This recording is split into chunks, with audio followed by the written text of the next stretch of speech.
전남 지역은 이번 총선과 관련해 45명의 후보가 등록했습니다. 이 가운데 전과 기록을 가진 사람이 22명이며 10억 원 이상의 자산을 가진 후보는 11명인 것으로 나타났습니다. 전남 도민의 수건 사업인 의대 유치가 흑색 선전으로 변질되고 있습니다. 목포에서는 야권 후보들의 비난 수위를 높이면서 공세를 퍼붓기 시작했고 민주당 후보는 분열을 일삼는 근거 없는 비방이라며 반박하고 나섰습니다. 순천, 광양, 곡성, 구례갑 선거구의 후보자들을 소개합니다. 8명 가운데 기호 순서대로 4명의 후보를 살펴봤습니다.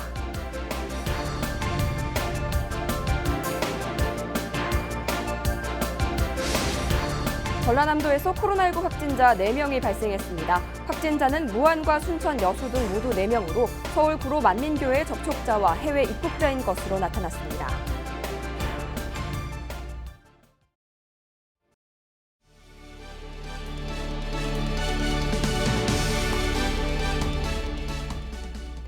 시청자 여러분 안녕하십니까? 헬로티비 뉴스입니다. 전남 지역은 이번 총선과 관련해 45명의 후보가 등록했습니다.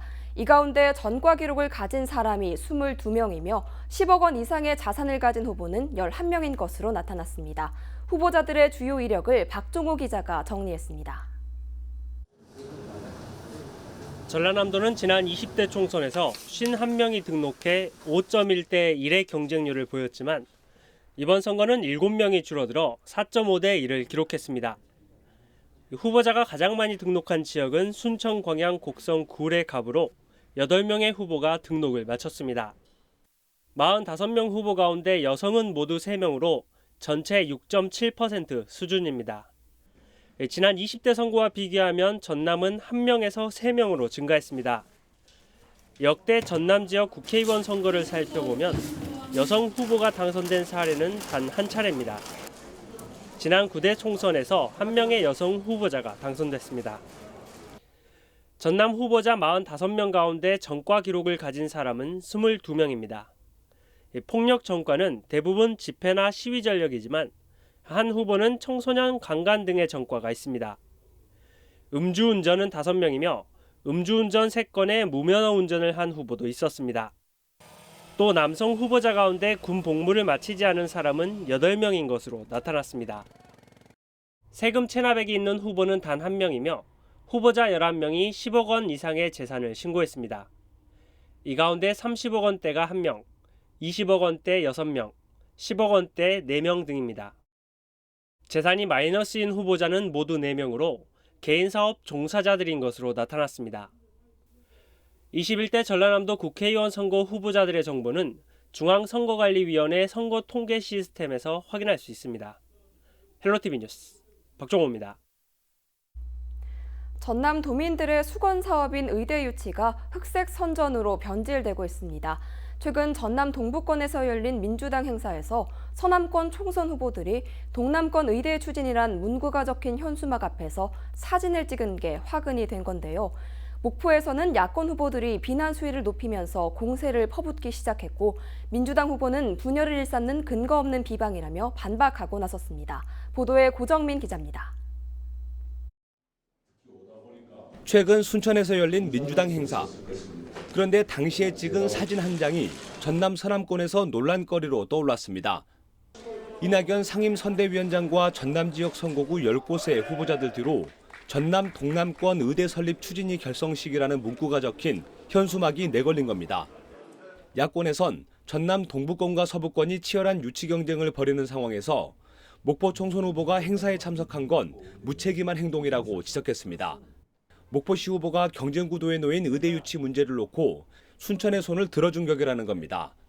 의대를 목포가 아닌 경쟁지역에 유치하자는 자리에 가지 않았어요. 중앙당 정책협의를 통해서 진행되는 행사라는 사실을 알고도 갔다면 목포 시민에 대한 기만이고 모르고 갔다면 무능의 소치입니다. 현재 전남에선 의대 설립의 타당성을 가늠할 교육부의 연구 용역을 거쳐 정원학대 결과만을 기다리고 있는 상황. 앞서 연구 용역 예산 확보에 힘써온 윤소아 의원도 발끈하고 나섰습니다. 대학병원이 의료 환경이 열악한 전남 서남권에 어떤 의미인지 모르는 것이냐며 사과를 촉구하고 나선 겁니다. 타 지역의 의대 설립을 요구하는 행사에 참여한 것은 개탄스럽기 그지없고 목포 시민과 함께 이루어놓은 성과를 정치적 성과물로 포장하는 것 또한 의대 유치와 관련해 논란이 일자 김원희 후보 측은 황당한 주장이라고 일축했습니다. 의대 유치는 이미 자신의 공약에 포함된 사안이고 순천을 찾은 건 코로나19 극복을 다짐하면서 대응 방안을 건의하기 위한 자리였다는 겁니다. 그러면서 단체 사진을 찍는 과정에서 현수막이 바뀐 사실을 몰랐다며 동북권 유치 반대 의사를 분명하게 밝혔다고 해명했습니다. 협약식 자기들은 협약식하고 그다음에 우리 코로나 극복 결의대 이제 이렇게 진행이 됐었던 거거든요. 그런데 협약식 준비하면서 앞에 거를 내려버린 거예요. 그래서 뒤에 나온 자기들 협약식 이게 걸려버린 겁니다. 현재 전남은 전국에서 유일하게 의과대학이 없는 지역. 아직 설립 여부조차 확정되지 않은 상황에서 총선 이슈로 떠오르면서 후보들 간의 날선 공방으로 번지고 있습니다. 헬로티비 뉴스 고정민입니다. 4.15 총선을 앞두고 LG헬로비전이 선거구별 후보자를 만나 주요 공약을 살펴보고 있습니다. 오늘은 순천, 광양, 곡성, 구례갑 선거구 후보를 소개할 텐데요. 전체 8명의 후보자가 출사표를 던진 상황에서 김선동, 정동호, 이정봉, 노관규 4명의 후보를 만났습니다. 서경 기자가 취재했습니다. 기호 7번 민중당 김선동 후보입니다. 최종 학력은 고려대학교 물리학과 3학년 재적으로 전 18대, 19대 국회의원을 지냈습니다. 대표 공약으로는 특권층의 불공정 자산을 서민에게 재분배하고 자산 1억 원 이하 서민층의 부채를 탕감하는 것과 무상의료를 실현하겠다고 약속했습니다. 고소득층의 연봉과 불로소득이 최저임금의 10배가 넘지 못하도록 제한하고 사회에 첫 발을 내딛는 청년들에게 기초자산 1억 원을 지급하겠습니다. 자산 1억 원이 못 되는 서민들의 부채를 탕감하고 무상의료를 실시하겠습니다. 다음은 기호 8번 국가혁명배당금당 정동호 후보입니다. 조선대학교 기계공학과를 졸업하고 국가혁명배당금당 순천시 당협위원장을 맡고 있습니다.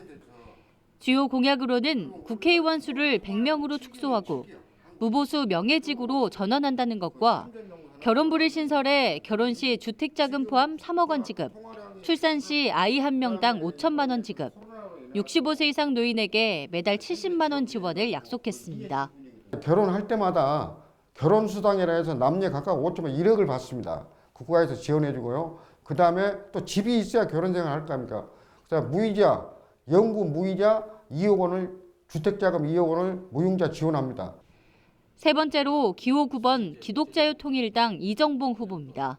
호남 신학대학교 신학대학원 신학과를 졸업하고 순천 새벽교회 목사로 활동하고 있습니다. 주요 공약으로는 코로나19 긴급생활비 지원 300만 원과 3자녀 이상 무상교육, 취업, 마지막으로 광양만권의 의대와 대학병원 유치를 내세웠습니다. 그들이 위난의 시기에 기본적인 생존권을 보장하기 위해서 저는 한 300만 원 정도, 3자녀 이상은 100% 국가가 교육에 모든 것 또 다음에 취업까지도 연계할 수 있는 그러한 제도가 되도록. 마지막으로 기호 10번 무소속 노관규 후보입니다. 한국방송통신대학교 경영학과 1학년 재적으로 전 민선 4기와 5기 순천시장을 지냈으며 변호사로 활동하고 있습니다. 주요 공약으로는 수도권과 순천을 잇는 KTX를 1시간 30분대 통행이 가능하도록 하고 의과대학과 심뇌혈관질환, 중증질환센터 유치, 4차 산업과 지역대학을 연계한 지역인재 취업 강화를 꼽았습니다. KTX를 1시간 반 안에 우리 순천과 수도권이 연결될 수 있도록 하면 수도권에 있는 인구들이 소비군이 되어서 이 도시로 올 수 있기 때문에 산업 구조를 재편하는 가장 기본적인 일이 될 수 있다고 생각합니다. 전남권에서 가장 많은 후보가 출마한 순천, 광양, 곡성, 구례, 갑선거구. 과연 어떤 후보에게 국회의원 배지가 주어질지 유권자들의 이목이 집중되고 있습니다. 헬로티비 뉴스 서경입니다. 이번 총선의 가장 큰 변화 중 하나는 바로 비례대표를 선출하는 방식입니다. 비례대표제는 지역구 국회의원의 전문성을 보완하고 여성과 청년 등 정치적 약자를 배려하기 위한 제도인데요. 21대 총선에선 이른바 준연동형 비례대표제가 처음으로 도입됩니다. 어떻게 달라지는 건지 정선영 기자가 정리했습니다. 이번 선거에서 유권자들은 투표용지 2장을 받게 됩니다. 하나는 자신이 속한 지역구 국회의원을, 다른 하나는 지지 정당을 선택하는 투표용지입니다. 기존은 국회의원 정원 300명 가운데 253명은 지역구에서 가장 많은 표를 얻은 후보가 당선되고 나머지 47명은 각 정당의 득표율에 따라 비례대표로 배분해왔습니다. 21대 총선에선 비례대표를 선출하는 방식이 달라집니다. 정당 득표율을 비례대표 의석수 47석이 아니라 전체 국회의원 의석수 300석에 연동하는 겁니다. 예를 들어 A당이 지역구 10석, 정당 득표율 10%라면 A당의 국회의원 수는 전체 300석의 10%를 보장해야 하기 때문에 30명이 돼야 합니다. 따라서 A당의 비례대표 수는 지역구 10명을 뺀 나머지 20명이 됩니다. 기존 국회의원 선거제도에서는 대량의 사표가 발생하는 점과 정당 득표율, 의석 점유율 사이의 불일치가 큰 폭으로 나타나는 문제점이 있었습니다. 이에 대한 보완책으로 연동형 비례대표제가 도입되었다고 말씀드릴 수 있겠습니다. 하지만 의석수가 감소할 것을 예상한 거대 양당은 공직선거법 개정을 통해 완전한 연동형 비례대표제가 아닌 준연동형 비례대표제를 도입했습니다. 연동형이 정당 득표율을 전체 의석수의 100% 적용한다면 준연동형은 50%만 적용합니다. 예를 들어 지역구 10석, 정당 득표율 10%인 A당에 이를 다시 적용해보면 A당의 국회의원 수는 전체 정원 300명의 10%인 30명에서 50%만 준연동한 15명입니다. 따라서 A당의 비례대표 수는 지역구 10명을 뺀 나머지 5명이 됩니다. 하지만 이마저도 만족하지 못한 거대 정당은 기존 비례대표 제도의 이점을 포기하지 않고 제도를 또 한 번 변형합니다. 결국 전체 비례대표 의석수 47석 가운데 최대 30석까지만 준연동형 비례대표제를 적용하고 나머지 17석은 기존대로 정당 득표율에 따라 배분하는 것으로 최종 결정됐습니다. 유권자들의 표심을 보다 정확하게 반영하기 위해 도입된 연동형 비례대표제. 정치권의 셈법에 따라 수식이 복잡해지고 자매 정당이라 불리는 비례 위성 정당이 난립하면서 본래 취지가 퇴색됐다는 지적이 나오고 있습니다. 헬로티비 뉴스 정선영입니다. 4.15 총선이 10여일 앞으로 다가왔습니다. LG엘로비전은 유권자들의 목소리를 들어보는 시간 마련했는데요. 유권자들이 후보자에게 바라는 점은 무엇인지 들어봤습니다.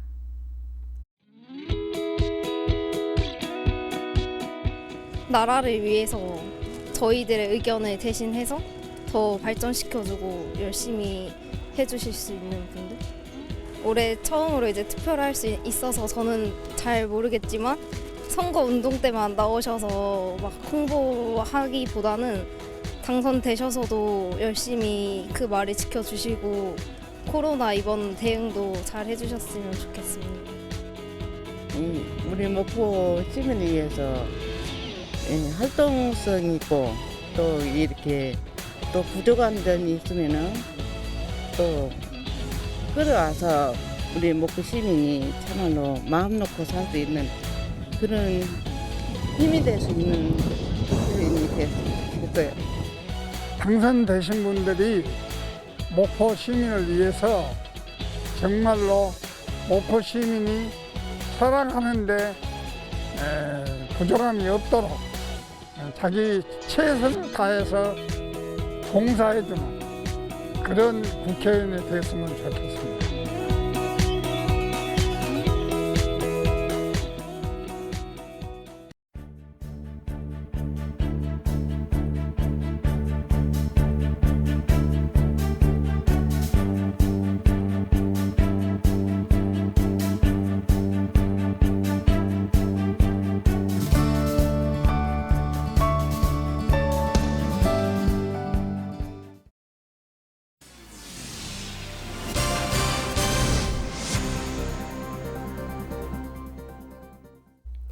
전라남도에서 코로나19 확진자 4명이 발생했습니다.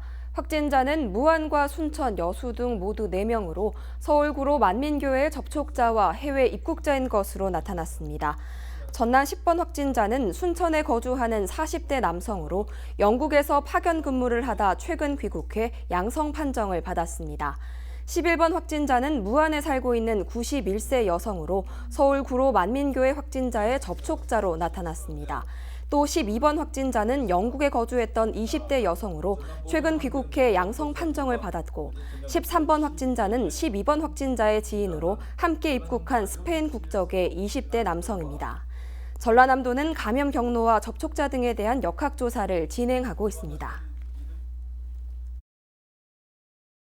모든 해외 입국자를 도에서 관리하고 있는 임시검사시설에 2일에서 3일간 격리를 하고 전원 진단검사를 실시할 계획입니다. 이에 더해서 전라남도와 무안군이 자체적으로 특별조사를 더 실시를 해서 교인, 직장 등 다른 전파의 확산 가능성까지 철저하게 조사해서 지역사회 전파를 차단하는 데 모든 노력을 다하겠습니다. 코로나19 확산으로 개학이 4월 9일 이후로 연기됐습니다. 고등학교 3학년과 중학교 3학년은 4월 9일 온라인 개학하고 나머지 학년은 4월 16일과 20일에 순차적으로 온라인 원격 수업이 시작됩니다. 유치원은 놀이 중심 교육 과정의 특성과 감염 통제 가능성 등을 고려해 등원 개학이 가능할 때까지 휴업을 무기한 연장하기로 했습니다. 정부는 또 개학 연기로 인해 대학 수학 능력 시험과 수시 정시 모집 등 대학 입시 일정도 미루기로 결정했다고 밝혔습니다. 올해 수능은 12월 3일에 치러질 예정입니다. 전라남도가 무안 만민교회 심층 역학조사에 필요한 교인 명부 등 자료 확보를 위해 행정조사에 나섰습니다.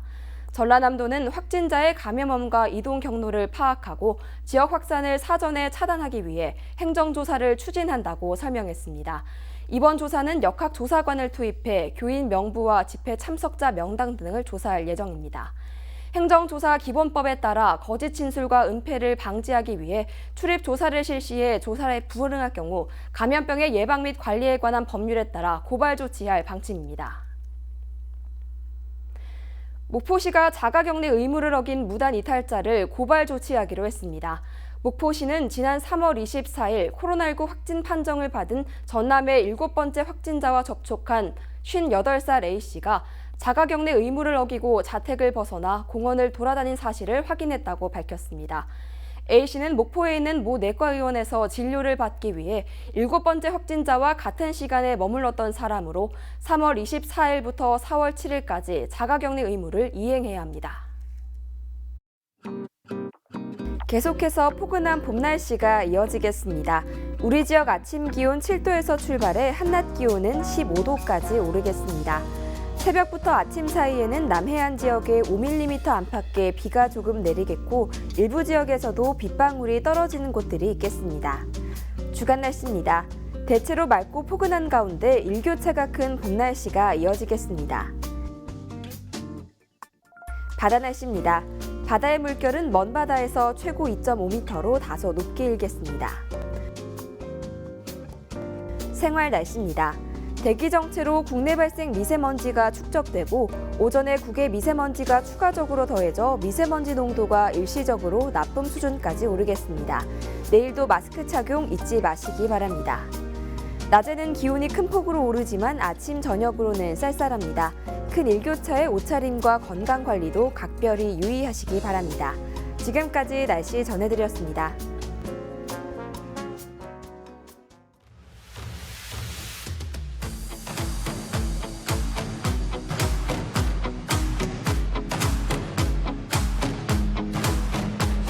새로운 시작은 늘 설레게 하지 모든 걸 이겨낼 것처럼 시간을 뒤쫓는 시계바늘처럼 앞질러 가고 싶어 하지 그 어느 원선을 넘어 저마다 삶을 향해 이상으로 헬로티비 뉴스를 마칩니다. 저희는 언제나 지역 주민 여러분 곁에 있겠습니다. 고맙습니다.